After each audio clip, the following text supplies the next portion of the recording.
দাওয়া with passions, এটা compulsory, it's a must, এটা লাগবেই।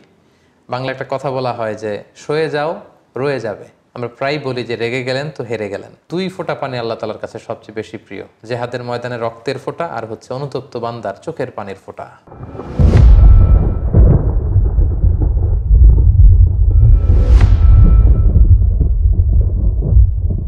আসসালামু আলাইকুম রহমতুল্লাহ বরকাতুহ। নাহমাদুহু ওয়া নুসাল্লি আলা রাসূলিহিল কারীম, আম্মা বা'দু ফাআউযু বিল্লাহি মিনাশ শাইতানির রাজীম, বিসমিল্লাহির রহমানির রহিম।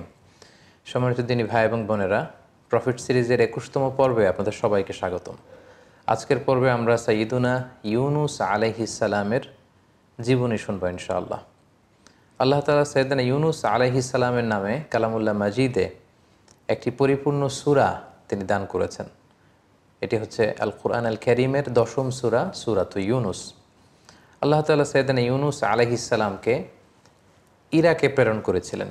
ইরাকের বর্তমান যে মোসেল শহর আছে, সেই মোসেল শহরের পাশে নিনোভা নামে একটি নগরী ছিল, অনেক প্রাচীন নগরী, এবং সে সময় থেকেই এই এলাকাটি একটি সিভিলাইজড, একটি সভ্য এলাকা বা জনপদ ছিল। সে এলাকার লোকদের হেদায়েতের জন্য আল্লাহ তাআলা সাইয়্যিদুনা ইউনুস আলাইহিস সালামকে সেখানে প্রেরণ করেন, এবং সেই ইরাকের নিনোভা এলাকাটি আজও বিস্তীর্ণ এলাকা জুড়ে সেখানকার সেই জনপদের বা সেই সিভিলাইজেশনের ধ্বংসাবশেষ কিন্তু আজও সেখানে সংরক্ষিত রয়েছে। সাইয়্যিদুনা ইউনুস আলাইহিস সালামকে যে আল্লাহ তাআলা ইরাকের নিনোভা এলাকায় পাঠিয়েছিলেন, তার আরও একটি প্রমাণ হচ্ছে আল্লাহ রাসূল সাল্লাল্লাহু আলাইহি ওয়াসাল্লাম যখন মক্কা থেকে তায়েফে যান, এবং তায়েফের লোকজন যখন রাসূল সাল্লাল্লাহু আলাইহি ওয়াসাল্লামের দাওয়াতকে প্রত্যাখ্যান করলো, তখন আল্লাহ রাসূল সাল্লাল্লাহু আলাইহি ওয়াসাল্লামের সাথে আদ্দাস নামে একজন খ্রিস্টিয়ান স্লেভ, খ্রিস্টান একজন দাসের সাক্ষাৎ হয়। তো রাসূল সাল্লাল্লাহু আলাইহি ওয়াসাল্লাম তাকে জিজ্ঞেস করেছিল যে তোমার নাম কি? সে বলেছিল আদ্দাস। রাসূল সাল্লাল্লাহু আলাইহি ওয়াসাল্লাম জিজ্ঞেস করলেন যে মিন আইয়িল বিলাদি আনতা, তুমি কোন দেশের মানুষ? তখন সে বলল যে আমি নিনোভা এলাকার মানুষ। তখন রাসূল সাল্লাল্লাহু আলাইহি ওয়াসাল্লাম বললেন যে ইউনুস ইবনু মাত্তা যেই নিনোভা শহরে এসেছিল সেই এলাকার লোক তুমি? তখন আদ্দাস বলল যে আপনি কি করে জানলেন? আল্লাহ রাসূল সাল্লাল্লাহু আলাইহি ওয়াসাল্লাম বললেন জানবো না, কারণ ইউনুস তো আমার ভাই, আমিও নবী, তিনিও ছিলেন নবী। একথা বলার সাথে সাথে আদ্দাস রাসূল সাল্লাল্লাহু আলাইহি ওয়াসাল্লামের হাতে চুম্বন করলেন, এবং সেখানে রাসূল সাল্লাল্লাহু আলাইহি ওয়াসাল্লাম যখন তার কাছে সঠিক দাওয়াত উপস্থাপন করলেন, তখন আদ্দাস রাসূল সাল্লাল্লাহু আলাইহি ওয়াসাল্লামের হাতে হাত রেখে কালিমা পড়ে মুসলমান হয়েছিল। এবং এই ঘটনাটি সিরাতে ইবনে হিশামে কিন্তু উল্লেখ হয়েছে। এই কথোপকথন বা কনভারসেশন থেকেও কিন্তু আমরা রাসূল সাল্লাল্লাহু আলাইহি ওয়াসাল্লামের এই কথা থেকেও বুঝতে পারি যে সাইয়্যিদুনা ইউনুস আলাইহিস সালামকে আল্লাহ তাআলা ইরাকের নিনোভা নগরীতে হেদায়েতের বাণীবাহক হিসেবে তিনি প্রেরণ করেছিলেন। আমরা সরাসরি কোরআন থেকে সাইয়্যিদুনা ইউনুস আলাইহিস সালামের জীবন প্রবাহ জানবার আগে খুব সংক্ষেপে ওনার জীবনে ঘটে যাওয়া ঘটনা প্রবাহের একটি সংক্ষিপ্ত বিবরণ আপনাদের সামনে তুলে ধরতে চাই। নিনোভা এলাকাতে যখন সাইয়্যিদুনা ইউনুস আলাইহিস সালাম তাওহীদের দাওয়াত দিলেন, বরাবরের মতো অন্যান্য নবীদেরকে যেমনি প্রত্যাখ্যান করা হয়, তেমনি সাইয়্যিদুনা ইউনুস আলাইহিস সালামের দাওয়াতকেও নিনোভা এলাকার লোকেরা প্রত্যাখ্যান করলো। আল্লাহ নবী ইউনুস আলাইহিস সালাম বললেন যে আমার দাওয়াত যদি তোমরা না মেনে নাও, তাওহীদে যদি তোমরা বিশ্বাসী না হও, আল্লাহ তাআলার একত্ববাদ যদি তোমরা স্বীকার না করো, তাহলে আল্লাহ তাআলার পক্ষ থেকে কঠিন আযাব কিন্তু তোমাদের জন্য অপেক্ষা করছে। তারা বলল তাহলে ঠিক আছে, আপনি যদি সত্য নবী হয়ে থাকেন আযাব নিয়ে আসেন। তিনি বললেন ঠিক আছে, তোমাদের উপর অমুক অমুক দিন ভয়াবহতম আযাব আল্লাহ তাআলার পক্ষ থেকে নেমে আসবে। কিন্তু মজার ব্যাপার হলো আযাব নেমে আসলো না। আযাব নেমে না আসার কারণে সাইয়্যিদুনা ইউনুস আলাইহিস সালাম ভাবলেন যে আমি বলেছি আযাব আসবে, কিন্তু আযাব তো আসছে না। তিনি এলাকা থেকে হিজরত করলেন। কিন্তু সাধারণত নবীদের বৈশিষ্ট্য হচ্ছে ওনারা আল্লাহ তাআলার নির্দেশনা ছাড়া কোনো এলাকা ছাড়েন না, বা নিজ কওমের লোকদেরকে ছেড়ে অন্য কোথাও চলে যান না। কিন্তু সাইয়্যিদুনা ইউনুস আলাইহিস সালাম তিনি এলাকার লোকদেরকে ছেড়ে, এলাকা ছেড়ে হিজরত করলেন, বন্দরে চলে গেলেন। To make the long story short, তিনি বন্দরে যেয়ে একটা নৌকায় তিনি চেপে বসলেন, একটা বোঝাই করা মাল বোঝাই করা নৌকায় তিনি চেপে বসলেন। নৌকা চলতে আরম্ভ করলো, সাগরের মাঝখানে হঠাৎ করে সুনামি তৈরি হলো, ঝড় শুরু হলো, নৌকা ডুবে যাবে প্রায়। সবাই মিলে প্ল্যান করলো যে একজনকে যদি সাগরে আমরা ফেলে দেই তাহলে হয়তো নৌকাটা বেঁচে যাবে। এখন কাকে ফেলা হবে, কেউই তো রাজি হচ্ছে না। তখন তারা লটারি করলো। লটারিতে বারবার ইউনুস আলাইহিস সালামের নাম আসে। তিনবার যখন সাইয়্যিদুনা ইউনুস আলাইহিস সালামের নাম আসলো, সবাই মিলে আল্লাহর নবী ইউনুস আলাইহিস সালামকে সাগরে নিক্ষেপ করলো, এবং আল্লাহ তাআলার আদেশে বিশাল তিমি মাছের আকৃতির একটি বড় মাছ এসে আল্লাহর নবী ইউনুস আলাইহিস সালামকে গিলে ফেললো। ওইদিকে আযাব তখন না আসলেও আল্লাহ তাআলা যখন চাইলেন ঠিক তখন আযাব সাইয়েদনা ইউনুস আলাইহিস সালামের কওমের উপর আপতিত হতে লাগলো। কিন্তু আযাবের নিদর্শন দেখে প্রচণ্ড বাতাস, আকাশ লাল হয়ে যাচ্ছে, মেঘে ঘনীভূত হয়ে যাচ্ছে, বিকট শব্দ হচ্ছে, এগুলো যখন তারা দেখতে আরম্ভ করলো, ইউনুস আলাইহিস সালামের কওমের লোকেরা বুঝতে পারলো যে আসলে ইউনুস ইবনে মাত্তা তিনি সত্যিকার অর্থেই আল্লাহর নবী, তিনি মিথ্যা কিছু বলেননি, আসলে আল্লাহ তাআলার আযাব কিন্তু আমাদেরকে পাকড়াও করবে। এই চিন্তা থেকে ইউনুস আলাইহিস সালামের কওমের সবাই ঘর থেকে বেরিয়ে আসলো এবং সবাই কান্নাকাটি করে কায়মানো পাখি আল্লাহ তাআলার কাছে তওবা করে তারা মুমিন হয়ে গেল। এবং তাদের তাওবাটা এতটা ইখলাসপূর্ণ ছিল, এতটা আন্তরিক এবং সিনসিয়ার তাওবা ছিল, আল্লাহ তাআলা যে আযাব একেবারে তাদের মাথার উপরে চেপে বসেছে, এখনই সে আযাব তাদেরকে ধ্বংস করে দিবে, আযাব আল্লাহ তাআলা সরিয়ে নিলেন। কিন্তু এলাকায় যে বিশাল ঘটনা ঘটে গিয়েছে তার কিছুই কিন্তু ঘূর্ণাক্ষরেও আল্লাহ নবী ইউনুস আলাইহিস সালাম জানেন না। বরং ওনাকে নৌকা থেকে যখন ফেলে দেয়া হলো, তিমি মাছ গিলে ফেললো এবং দীর্ঘ সময় তিনি তিমি মাছের পেটে ছিলেন এবং সেখানে মাছের পেটে তিনি অনুভব করলেন যে আমি আল্লাহ তাআলার নির্দেশনা ছাড়া চলে আসা ঠিক হয়নি। তখন তিনি তার বিখ্যাত সেই দোয়াটি পড়তে আরম্ভ করলেন, লা ইলাহা ইল্লা আনতা সুবহানাকা ইন্নী কুনতু মিনাজ জালিমিন। অর্থাৎ, হে আল্লাহ, আপনি ছাড়া কোনো ইলাহ নেই, আমি ভুল করেছি, আমি জালেমদের অন্তর্ভুক্ত। উনি যখন আল্লাহ তাআলার প্রশংসা করলেন, তাসবিহ পাঠ করলেন, আল্লাহ তাআলা তিমি মাছকে আদেশ করলেন যাতে ইউনুস আলাইহিস সালামকে সাগরের তীরে কোথাও ফেলে দিয়ে আসে। সেখানে ফেলে দিয়ে আসা হলো। সেখানে আল্লাহ তাআলা লতা, গুল্মলতা, গাছপালা তৈরি করলেন। ইউনুস আলাইহিস সালাম সেখান থেকে সুস্থ হয়ে আবার এলাকায় ফিরে আসলেন এবং ওনার হাতে হাত রেখে ওনার সব উম্মত, ওই এলাকার সব লোক আল্লাহ নবী ইউনুস আলাইহিস সালামের কাছে ঈমান এনে তারা মুসলিম হয়ে গেল। এটি ছিল খুব সংক্ষেপে আল্লাহ নবী ইউনুস আলাইহিস সালামের ঘটনা। এবার আমরা সরাসরি কালামুল্লাহ মাজিদ থেকে সাইয়েদনা ইউনুস আলাইহিস সালামের ঘটনা প্রবাহগুলো শুনবার চেষ্টা করব। সূরাতুস সাফফাতে আল্লাহ তাআলা ইরশাদ করছেন, ওয়া ইন্না ইউনুস মিনাল মুরসালিন, ইউনুস হচ্ছে রাসূলদের অন্তর্ভুক্ত। ইয আবাকা ইলাল ফুলকিল মাশহুন, স্মরণ করুন সে সময়ের কথা যখন সে বোঝাই করা একটা জাহাজের দিকে চলে গেল ইউনুস আলাইহিস সালাম। এখানে আল্লাহ তাআলা আবাকা শব্দটা ব্যবহার করেছেন। আবাকা বলা হয় কোনো দাস যখন তার মনিবের কাছে না বলে, মনিবের কাজ না করে পালিয়ে চলে যায়, সেটাকে আরবিতে আবাকা বলে। তাহলে আল্লাহ তাআলা কেমন যেন একটু ভর্ৎসনার সুরেই এখানে ব্যবহার করতে চাইছেন যে আমার নির্দেশনা ছাড়া, আমাকে না জানিয়ে, আমি বলার আগেই ইউনুস বোঝাই করা নৌকায় যে আরোহণ করলো। ফাসাহামা ফাকানা মিনাল মুদহাদিন, এবং সেখানে আমরা জানি যে লটারি করা হলো। ঝড়ের কবলে যখন নৌকাটি পড়লো বা জাহাজটি পড়লো, একজনকে জাহাজ থেকে সাগরে নিক্ষেপ করতে হবে, সেটা কে হবে সেটা ফিক্স করার জন্য লটারি করা হলো এবং সে লটারিতে ফাকানা মিনাল মুদহাদিন, ইউনুস আলাইহিস সালাম লটারিতে হেরে গেলেন, তার নামই আসলো বারবার। তাহলে ইউনুস আলাইহিস সালামকে ফেলে দেয়া হলো। ফালতাকাতাহুল হুত, হুত বলা হয় বড় সাইজের যে সাগরের মাছগুলো, কাইন্ড অফ ওয়েল টাইপের, যেগুলো নীলতিমি টাইপের, এরকম বড় একটি মাছ এসে আল্লাহর নবী ইউনুস আলাইহিস সালামকে আস্ত গিলে ফেললো। ওহুয়া মুলিম, তিনি তখন নিজেকে ভর্ৎসনা করছিলেন এবং তিনি তখন বুঝতে পেরেছিলেন যে আমার আসলে আল্লাহ তাআলার নির্দেশনা ছাড়া নিজে নিজে এখানে চলে আসাটা ঠিক হয়নি। ফালাউলা আন্নাহু কানা মিনাল মুসাব্বিহিন, আল্লাহ তাআলা বলছেন সে যদি সেদিন তাসবিহ না পড়তো। আমরা জানি যে তিনি মাছের পেটে ঢুকে যাওয়ার পরপর তিনি রিয়েলাইজ করলেন যে আমার ঠিক হয়নি এমনটি আসা, এবং তখনই তিনি পড়তে আরম্ভ করলেন, লা ইলাহা ইল্লা আনতা সুবহানাকা ইন্নী কুনতু মিনাজ জালিমিন। আল্লাহর নামের তাসবিহ জপছিলেন তিনি সে মাছের পেটের ভেতরে। আল্লাহ বললেন, ফালাউলা আন্নাহু কানা মিনাল মুসাব্বিহিন, সে যদি, ইউনুস যদি সেদিন মাছের পেটের ভেতরে তাসবিহ না পড়তো, লা লাবিসা ফি বাতনিহি ইলা ইয়াউমি ইউবআসুন, কিয়ামত পর্যন্ত সে মাছের পেটের ভেতরে থেকেই যেত। অর্থাৎ তিমি মাছের পেটের ভেতরেই ইউনুসের কবর হয়ে যেত, সেখানেই সে থাকতো, তার আর সেখান থেকে মুক্ত হওয়ার কোনো ব্যবস্থা হতো না। এই এক্সপ্রেশনগুলো এসেছে সূরাতুস সাফফাতে।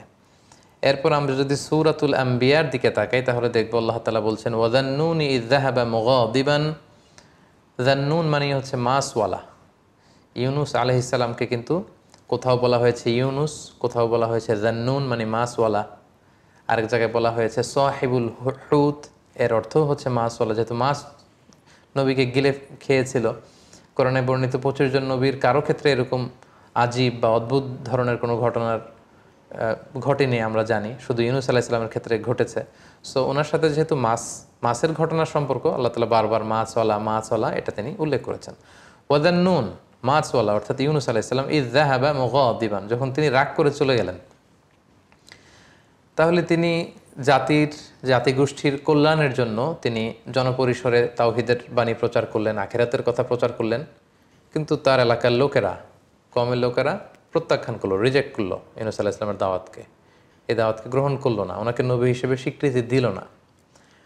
উনি বারবার দাওয়াত দিয়েই যাচ্ছেন, কিন্তু কেউ কথা শোনে না। ফলে তিনি রাগান্বিত হয়ে গেলেন, যেটা সাধারণত নবীদের গুণ নয়। কিন্তু তিনি রেগে গেলেন প্রচণ্ড। রেগে তিনি এলাকার লোকদেরকে ছেড়ে আল্লাহর নির্দেশনা ব্যতি রেখে তিনি নৌকায় যেয়ে আরোহণ করলেন। সাধারণত কোনো নবীর জন্য এটা শোভনীয় নয় যে ওনাকে যে কাজে বা যে দায়িত্বে অ্যাসাইন করা হয়েছে সে ব্যাপারে তিনি আল্লাহ তাআলার কোনো নির্দেশনা ছাড়া হিজরত করা বা ওই এলাকা ত্যাগ করে চলে যাওয়া সাধারণত নবুয়তির যে বৈশিষ্ট্য এটার সাথে এটা যায় না।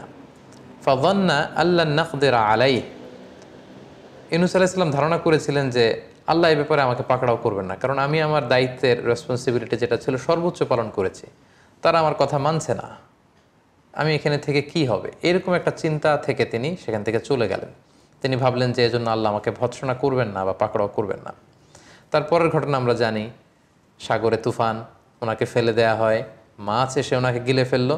ফানাদা ফিল যুলুমাত, সাগরের একেবারে অতল গহ্বরে বিশাল তিমি মাছের পেটের ভেতরের অন্ধকারে তখন তিনি আওয়াজ তুলে ডাক দিলেন, ফানাদা, তিনি আল্লাহ তাআলাকে ডাকলেন আর পড়লেন, আল্লা ইলাহা ইল্লা আনতা সুবহানাক, হে আল্লাহ তুমি ছাড়া কোনো ইলাহ আমার নেই, আমাকে বাঁচাবার, আমাকে রক্ষা করবার মতো দ্বিতীয়টি কেউ নেই।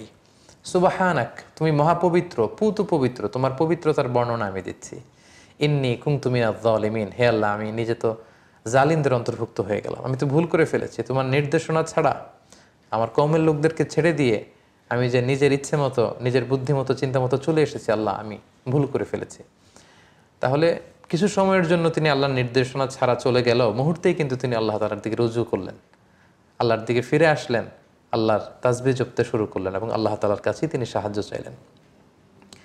এবং সাগরের অতল গহ্বরে মাছের পেটের ভেতরে থেকে উনি যখন এই দোয়াটা পড়লেন, আল্লাহ তাআলা বললেন, ফাস্তাজাবনা লাহ, আমি ইউনুসের এই ডাকে, এই দোয়ায় আমি সাড়া দিলাম। ওয়ানাজ্জাইনাহু মিনাল গাম, আর এই বিপদ থেকে তাকে আমি মুক্ত করলাম। ওয়াকাযালিকা নুনজিল মুমিনিন, আর এভাবেই বিশ্বাসীদেরকে আমি আল্লাহ তাআলা মুক্তি দিয়ে থাকি। সূরাতুল আম্বিয়াতে ইউনুস আলাইহিস সালামের ব্যাপারে এরকম ঘটনাটা এসেছে। সূরাতু ইউনুসের ৯৮ নম্বর আয়াতে আল্লাহ তাআলা বলছেন, ফালাউলা কানাত ক্বরিয়াতুন আমানাত ফানাফাআহা ঈমানুহা ইল্লা কওমা ইউনুস, অর্থাৎ পৃথিবীতে এরকম কোনো জাতির ক্ষেত্রে ঘটেনি যে আযাব দেখার পরে তারা ঈমান আনতে শুরু করেছে আর তাদের ঈমান কাজে এসেছে, আল্লাহ আযাব সরিয়ে নিয়েছে। এরকম ঘটনা গোটা বিশ্বের ইতিহাসে বিরল, শুধুমাত্র কেবলমাত্র ইউনুস আলাইহিস সালামের ক্ষেত্রে এটা ঘটেছে। আযাব এসেছিল, কিন্তু কওমের লোকেরা সবাই ঘর থেকে বেরিয়ে কান্না জুড়ে দিল, তারা তওবা করলো, তাদের তাওবা দেখে, তাদের আন্তরিকতা দেখে আল্লাহ তাআলা সে আযাবকে সরিয়ে নিলেন। লাম্মা আমানু, তারা যখন ঈমান আনলো, আল্লাহ বললেন, কাশাফনা আনহুম আযাবাল খিজি ফিল হায়াতিদ দুনিয়া, এই দুনিয়ার জীবনের যে লাঞ্ছনাকর আযাব বা শাস্তি এটা আমি সরিয়ে নিলাম। ওমাত্তা'নাহুম ইলা হিন, এবং তাদের যতদিনই পৃথিবীতে থাকবার কথা ছিল ততদিন থাকবার সুযোগ আমি আল্লাহ তাআলা তাদেরকে দিয়ে দিলাম। সূরাতুস সাফফাতের ১৪৫ নম্বর আয়াত থেকে ১৪৭ নম্বর আয়াতে আল্লাহ তাআলা সেখানে এই ঘটনাটি এভাবে এনেছেন। আল্লাহ তাআলা ইরশাদ করছেন, ফানাবাযনাহু বিল আরাই ওয়া হুয়া সাকিম, অর্থাৎ আমি ইউনুসকে মাছের পেট থেকে বের করে সাগরের তীরবর্তী কোনো একটা এলাকায়, কোনো একটা আইল্যান্ডে বা সি শোরে, সাগরের তীরে আমি নিক্ষেপ করবার ব্যবস্থা করলাম, নিক্ষেপ করলাম এমন অবস্থায় যে হুয়া সাকিম, সে অত্যন্ত অসুস্থ ছিল। কারণ আমরা জানি মাছের পেটের ভেতরে তিনি ছিলেন, কতদিন ছিলেন আমরা জানি না। অনেক মুফাসসিরিনে ইকরাম বিভিন্ন বর্ণনা এসেছে যে কেউ বলেছে ১ দিন, কেউ ৩ দিন, ৭ দিন, এমনকি ৪০ দিনের বর্ণনা পর্যন্ত পাওয়া যায়। যেহেতু কোরআন এটিকে অনির্দিষ্ট রেখেছে, আমরাও সেটিকে অনির্দিষ্টভাবেই বিশ্বাস করব যে কতদিন ছিলেন আল্লাহ তাআলা ভালো জানেন। এবং তিমি মাছের পাকস্থলীর ভেতরে যেহেতু তিনি ঢুকে গিয়েছিলেন, সেখানে পাকস্থলীর ভেতরে যে অ্যাসিডিটি থাকে সেটার কারণে ওনার চামড়ায় ক্ষতি হয়েছিল, দেহে ক্ষতি হয়েছিল, ক্ষত হয়েছিল, স্বেচ্ছাতে হয়ে গিয়েছিল। এজন্য আল্লাহ তাআলা বলছেন ওহুয়া সাকিম, সে অসুস্থ ছিল। এই অসুস্থ অবস্থায় তাকে আমি তিমি মাছের পেট থেকে বের করে সাগরের তীরে নিক্ষেপ করার ব্যবস্থা করলাম। এই অসুস্থ দেহ নিয়ে তিনি সাগর তীরে পড়ে রইলেন। আল্লাহ তাআলা বলছেন ওয়াম্বাতনা আলাইহি শাজারাতাম মিন ইয়াকতিন, তারপর তার চারপাশে আমি লতা জাতীয় কিছু গাছ উৎপন্ন করলাম। সাগরের তীরে সাধারণত গাছপালা থাকে না। আল্লাহ তাআলা বললেন আমি অসুস্থ ইউনুসকে সুস্থ করবার জন্য সেখানে কিছু ইয়াকতিন, অনেক মুফাসসিরিন ইকরাম এটাকে লাউ গাছ বলেছেন। বেসিকলি ইয়াকতিন হচ্ছে এমন ধরনের কিছু প্ল্যান্টস বা গাছপালা যেগুলোর মজবুত গোড়া হয় না, লতা পাতা দিয়ে যেই ফল ফসলগুলো হয় এগুলোকে ইয়াকতিন বলে, যেমন শশা, বাঙ্গি, তরমুজ, লাউ এগুলো। তো এই লাউ জাতীয় কিছু গাছপালা আমি ইউনুস এর সুস্থতার জন্য আমি সেখানে উৎপন্ন করলাম। সেই ফল খেয়ে সেটার ছায়ায় থেকে থেকে ইউনুস সুস্থ হয়ে গেল। তারপর আল্লাহ তাআলা বললেন ওয়া আরসালনাহু ইলা মিআতি আলফিন আও ইয়াজিদুন, তারপর তাকে সেখান থেকে তার কওমের কাছে আমি পাঠালাম যাদের সংখ্যা ছিল 1,00,000 বা তার চেয়েও বেশি। ফাআমানু, এবং নবীকে দেখে তারা সবাই ঈমান আনলো। সুবহানাল্লাহি বিহামদি। ফামাত্তা'নাহুম ইলা হিন, এবং একটা নির্দিষ্ট সার্টেন পিরিয়ড পর্যন্ত ইউনুস আলাইহিস সালামের কওমের লোকদেরকে পৃথিবীতে বসবাসের সুযোগ আমি আল্লাহ তাআলা করে দিলাম। তাহলে সম্মানিত শুধু এই ছিল কোরআনের ধারা বর্ণনায় সাইয়েদনা ইউনুস আলাইহিস সালামের জীবনী। এবার আমরা সরাসরি ওনার জীবনী থেকে কি কি লাইফ লেসন আমরা নিতে পারি সেদিকে চলে যাব। প্রথম যে লাইফ লেসনটি আমরা ইউনুস আলাইহিস সালামের জীবনী থেকে নিতে পারি সেটা হচ্ছে রেগে যাওয়া থেকে আমাদেরকে সাবধানে থাকতে হবে। কারণ ইউনুস আলাইহিস সালাম দাওয়াত দিতে দিতে যখন দেখলেন যে কেউ তার কথা শুনে না, উনি রেগে গেলেন। আমরা প্রায় বলি যে রেগে গেলেন তো হেরে গেলেন। ইযযাহাবা মুগাদিবান, যখন ইউনুস রেগে মেগে এলাকার লোকদের ছেড়ে হিজরতে চলে গেল আমার নির্দেশনা ছাড়া। এবং এটাকে আল্লাহ তাআলা নেগেটিভলি এখানে আয়াতে উপস্থাপন করেছেন। তার মানে আল্লাহ তাআলা বোঝাতে চাইলেন যে ইউনুসের এটা ঠিক হয়নি। তার মানে আমরা রাগ করে সাধারণত যে ডিসিশনগুলো নেই এগুলো সাধারণত ঠিক হয় না। এবং আমি প্রায় বলি যে রাগ হচ্ছে ঝড়ের মতো। ঝড় যেমনি এক পাশ থেকে এসে সব কিছু ভেঙে চুরে লন্ড ভণ্ড করে তছনছ করে দিয়ে আরেক পাশ দিয়ে চলে যায়, রাগও এরকম। রাগ এসে বন্ধুর সাথে বন্ধুর সম্পর্ক নষ্ট করিয়ে দেয়, ভালোবাসার সম্পর্কগুলোতে টানাপোড়েন তৈরি করে। এবং রাগটা যখন আসে তখন টের পাওয়া যায় না। রাগের কারণে আমরা যা করে ফেলি, রাগ চলে যাওয়ার পরে আমরা তখন বুঝি যে হায় রে কী সিদ্ধান্ত নিলাম, কি করলাম, এটা তো ঠিক হয়নি। সো রাগ যাতে আমাদেরকে কনজিউম করতে না পারে। আপনি যদি বারবার শুধু রেগে যান, রাগান্বিত ব্যক্তি তার নিজের সিদ্ধান্ত নেওয়ার ক্ষমতাকে শয়তানের হাতে ছেড়ে দেয়। সে নিজে আর সিদ্ধান্ত নেয় না, তার সিদ্ধান্ত তখন শয়তান করে দিতে শুরু করে। সো প্রথমে লেসন থেকে আমরা যেটা জানতে পারলাম যে একজন বিশ্বাসী হুট করে রেগে যাবে না, বরং সে কুল হেডেড হবে, সে ঠান্ডা মাথায় তার যে দায়িত্ব সেটি সে পালন করবে। 2 নম্বর যে শিক্ষাটি আমরা ইউনুস আলাইহিস সালামের জীবনী থেকে পাই সেটা হচ্ছে দাওয়াতি কাজে ধৈর্যের খুব দরকার। দাওয়া উইথ প্যাশন্স, এটা কম্পালসারি, ইটস এ মাস্ট, এটা লাগবেই। বাংলা একটা কথা বলা হয় যে সয়ে যাও রয়ে যাবে, যে সয়ে যেতে পারে সে রয়ে যেতে পারে। সো ধৈর্যের কোনো বিকল্প নেই। এবং ইউনুস আলাইহিস সালামের এই ঘটনার অবতারণা কালামুল্লাহ মাজিদে করবার মধ্য দিয়ে কিন্তু আল্লাহ তাআলা বিশ্বনবীকে মূলত সান্ত্বনা দিচ্ছেন যে নবী, আপনাকে মক্কার কুরাইশরা কেউ পাগল বলে, কেউ কবি বলে, কেউ গণক বলে, কেউ জাদুকর বলে, কেউ মিথ্যাবাদী বলে, আপনি রেগে যাবেন না নবী।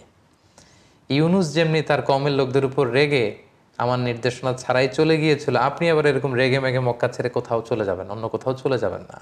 এবং সেটি আল্লাহ তাআলা সূরাতুল কালামে খুব সুন্দর করে তিনি বলেছেন যে ফসবির লি হুকমি রাব্বিক, হে নবী আপনার রবের যে ফায়সালা আপনি এতে ধৈর্য ধারণ করুন।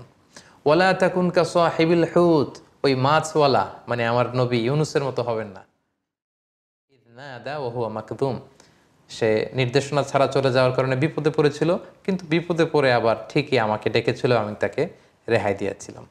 এবং ইউনুস আলাইহিস সালামের এই ঘটনা বারবার বিভিন্ন আয়াত বিভিন্ন সূরায় বর্ণনা করার মধ্য দিয়ে কিন্তু মূলত আল্লাহ তাআলা বিশ্বনবীকে সান্ত্বনা দিয়েছেন যে নবী আপনি রেগে যাবেন না, ধৈর্য ধারণ করুন। সূরাতুল মুজাম্মিল আল্লাহ তাআলা বলছেন ওয়াসবির আলা মা ইয়াকুলুন ওয়াহজুরহুম হাজরান জামিলা, নবী হে ওরা কি বলে আপনি ভ্রুক্ষেপ করবেন না, just don't care, ignore it, ignore them, তাদের এই কথাবার্তাগুলোকে আপনি ইগনোর করুন এবং আপনি ধৈর্য ধারণ করুন।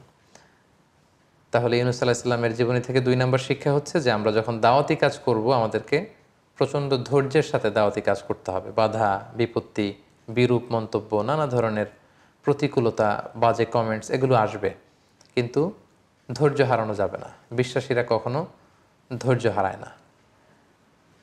সেদিন ইউনূস আলাইহিস সালামের জীবনী থেকে বা ঘটনা প্রবাহ থেকে আমরা 3 নম্বর যে শিক্ষাটা পাই সেটা হচ্ছে পাওয়ার অফ তাওবা।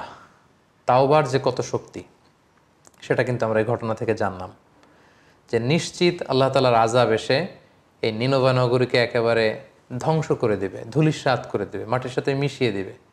কিন্তু তারা যখন ভুল বুঝতে পারল, তারা যখন অনুতপ্ত হলো, তারা যখন অনুশোচনায় কাতর হয়ে আল্লাহ তাআলার কাছে কায়মন বাক্যে ক্ষমা চাইল, তারা যখন ফিরে আসলো, তারা যখন একনিষ্ঠভাবে তাওবা করলো, আল্লাহ তাআলা সেই সাক্ষাৎ শাস্তিকে তিনি ওনার মেহেরবানিতে তিনি সরিয়ে নিলেন, উঠিয়ে নিলেন। তাহলে তাওবার কত শক্তি, দ্য পাওয়ার অফ তাওবা, এটা আমরা এই ঘটনা থেকে খুব স্পষ্ট জানতে পারি। অনেকে এখানে প্রশ্ন করে থাকেন যে আযাব যখন চলেই এসেছে, আযাব যখন দেখা যাচ্ছে, তখন আর তাওবা করে লাভ কি? তাওবা তো এর আগে করতে হয়। এটা বলতে যে অনেকে বলেন যে ফেরাউনও তো ঈমান এনেছিল যখন সে ডুবে যাচ্ছিল। ফেরাউন তখন বলতেছিল যে আমানতু আন্নাহু লা ইলাহা ইল্লাল্লাযী আমানাত বিহি বানু ইসরাঈল ওয়া আনা মিনাল মুসলিমিন। বনি ইসরাইলের লোকজন যার উপর ঈমান আনে, আমি ফেরাউনও সে আল্লাহর উপর ঈমান আনলাম। আল্লাহ বললেন আল আন, এখন অনেক বাড়াবাড়ি তুমি করেছো, দ্য টাইম ইজ আপ, সময় শেষ। অনেকে প্রশ্ন তুলে থাকেন যে ফেরাউনও তো লোহিত সাগরে যখন হাবুডুবু খাচ্ছিল, তার রুহু বের হওয়ার আগে সে হাত তুলে বলেছিল আনা মিনাল মুসলিমিন, আমি ঈমান আনলাম। তো আল্লাহ ফেরাউনের ঈমান কবুল না করে ইউনূস আলাইহিস সালামের পুরো কওমের তাওবাকে কেন কবুল করলেন, তাদের ঈমান কেন গ্রহণ করলেন, আযাব দিতে যেও সরিয়ে নিলেন কেন? এর কারণ হচ্ছে নিনভা অঞ্চলের লোকদেরকে এর আগে কোনো নিদর্শন দেখানো হয়নি। এই প্রথম তারা আযাবের ঘনঘটা দেখা মাত্রই তাদের অন্তরে আল্লাহর ভয় চলে এসেছে, তারা একনিষ্ঠভাবে তাওবা করেছে। কিন্তু ফেরাউনের ব্যাপারটা ছিল ভিন্ন। কালামুল্লাহ মাজিদে এসেছে যে ৯ আয়াত, ১, ২, ৩, ৪ করে ৯টা মুআজিজা, ৯টা নিদর্শন একের পর এক ফেরাউনকে, মিশরীদেরকে বারবার এগুলো দেখানোর পরেও ফেরাউনের ঔদ্ধত্য, দাম্ভিকতা কোনোভাবেই কম ছিল না। সরাসরি মুসা আলাইহিস সালাম লাঠি ফেললেন, এটা সাপ হয়ে গেল। পুরো মিশরের বড় বড় জাদুকরদের বানানো জাদুগুলোকে খেয়ে সেই অজগর সাপ, সেই বড় সাপ ফনা তুলে দাঁড়িয়ে রইল। এরকম একটা দুইটা নয়, ৯টা নিদর্শন দেখানোর পরেও কিন্তু ফেরাউন আল্লাহ তাআলার প্রতি ঈমান আনেনি। এজন্য ফেরাউনের প্রেক্ষাপট আর ইউনূস আলাইহিস সালামের কওমের নিনভা নগরীর প্রেক্ষাপট একেবারেই আলাদা। তাহলে এই ঘটনা থেকে আমরা বুঝলাম যে তাওবার পাওয়ার কিন্তু খুব বেশি, চোখের পানির শক্তি অনেক বেশি। এই এক ফোঁটা পানি জাহান্নামের আগুনকে নিভিয়ে দেয়। অনুতপ্ত বান্দার চোখের পানির ফোঁটা, এটা চোখ বেয়ে, নাকের ডগা বেয়ে জমিনে পড়ার আগে আল্লাহ তাআলা বান্দার জীবনে সব গুনাহ ক্ষমা করে দেয়। এবং 2 ফোঁটা পানি আল্লাহ তাআলার কাছে সবচেয়ে বেশি প্রিয়, জিহাদের ময়দানে রক্তের ফোঁটা আর হচ্ছে অনুতপ্ত বান্দার চোখের পানির ফোঁটা। সো কেউ যখন অনুতপ্ত হয়ে আল্লাহর কাছে তওবা করে, সেই তওবা কিন্তু আল্লাহ তাআলা কবুল করেন। তাহলে দ্য পাওয়ার অফ তাওবা, এটা আমরা এই ঘটনার মধ্য দিয়ে জানতে পারলাম। ইউনূস আলাইহিস সালামের এই জীবনী থেকে আমরা আরেকটা ব্যাপার জানতে পারি, সেটা হচ্ছে আল্লাহ তাআলা তার সৃষ্ট যে কোনো প্রাণীকে যে কোনো কাজে তিনি লাগাতে পারেন। জাস্ট আল্লাহ তাআলা অর্ডার করেন। তিনি হচ্ছেন কুন ফায়াকুনের মালিক। তিনি শুধু বলেন হও, সাথে সাথে হয়ে যায়। বি ইট ওয়াজ ফাআলুল লিমা ইউরিদ, তিনি যা ইচ্ছে তিনি তাই করতে পারেন। তার নমুনা বা নিদর্শন কিন্তু আমরা ইউনূস আলাইহিস সালামের এই ঘটনা প্রবাহের মধ্য দিয়ে দেখলাম, যে তিনি সাগরের মাছকে যখনই বললেন যে এখন তুমি ইউনূসকে গিলে ফেলবে, বিশাল তিমি মাছ ইউনূস আলাইহিস সালামকে গিলে ফেললেন, কিন্তু ডাইজেস্ট করলেন না। আল্লাহ ডাইজেস্ট করালেন না, তিমি মাছ কিন্তু পেটের মধ্যে রেখে দিল। এবং আল্লাহ তাআলা যখনই বললেন যে তাকে আবার সাগরের পাড়ে রেখে আসো, তিনি যখন পেটের ভেতরে তাসবিহ পড়ছিলেন, সেই তিমি মাছ কিন্তু, যেই তিমি মাছ গিলে ফেললো টপ করে, সেই তিমি মাছ আবার সাগরের তীরে উদ্গীরণ করে ইউনূস আলাইহিস সালামকে রেখে আসলেন। তাহলে আমরা দেখলাম যে যেই প্রাণীকে আল্লাহ তাআলার প্ল্যান অনুযায়ী আল্লাহ যখন কাজে লাগাতে চান, সেটা কিন্তু আল্লাহ তাআলা লাগিয়ে থাকেন। আমরা দেখেছি যে আবাবিল, মানে ঝাঁকে ঝাঁকে পাখি দিয়ে তিনি আব্রাহার বাহিনীকে ধ্বংস করেছেন। যে আব্রাহা আল্লাহর ঘর কাবাকে ধ্বংস করতে এসেছিল, তাদেরকে ধ্বংস করার জন্য আল্লাহ পাখির ফোর্স, বার্ড ফোর্সকে কাজে লাগালেন। ওয়া আরসালা আলাইহিম তৈরন আবাবিল, ঝাঁকে ঝাঁকে কোত্থেকে যেই পাখির ঝাঁক এসে পাখির 2 পায়ে 2টি আর চঞ্চুতে ঠোঁটে 1টি করে পাথর ঝাঁকে ঝাঁকে আব্রাহার সৈন্যবাহিনীর উপর পাথর মেরে তাদেরকে একেবারে কাসফিম মাকুল খেয়ে ফেলা তৃণভূষির মতো বানিয়ে দিল।